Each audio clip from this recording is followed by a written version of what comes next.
Alright, if you give us some information on these upcoming tornadoes, the government is willing to overlook your sentence. They might let you go, Kenyon. Okay, give me back Steven and I'll tell you anything. Who is Steven? I think he's talking about the skull. Sorry, Mr. Kenyon, you can't have it back. It's a $30 million saber-toothed tiger skull. It's going back to the museum. Well then, I guess me and Steven aren't going to tell you about those tornadoes. Screw this. We don't need this man. He's crazy.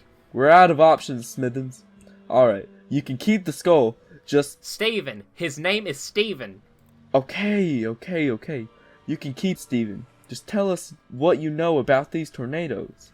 Well, many of the tornadoes around here are started by hurricanes and tropical storms around the coastal plains. What else can you tell us? Where could we find shelters from these tornadoes? Well, the mountain regions are usually protected.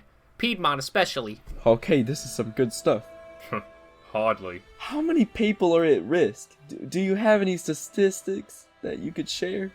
Well, in 2011, we were hit by over 240 tornadoes in a single weekend. It ended up killing just over 40 people. Me and Steven were so scared that night. This is getting ridiculous. We should send him back to rot in his cell. Stop it, Smithens! Like it or not, we need his knowledge on tornadoes. It's in the state's best interest that we garner as much info as we can. Continue, Mr. Kenyon.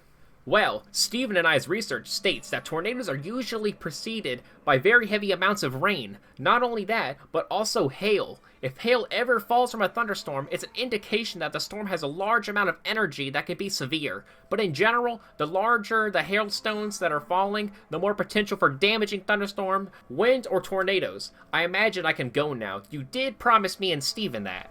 Whatever, just get out of here. Me and Steven are gonna have a lifetime of fun. I hope you know what you just made us do. Well, he was just a teacher who stole that skull. Not only that, but he was also arrested for making a wind machine. Wait! He was that, Kenyon? Well, Steven, looks like we have a world to destroy.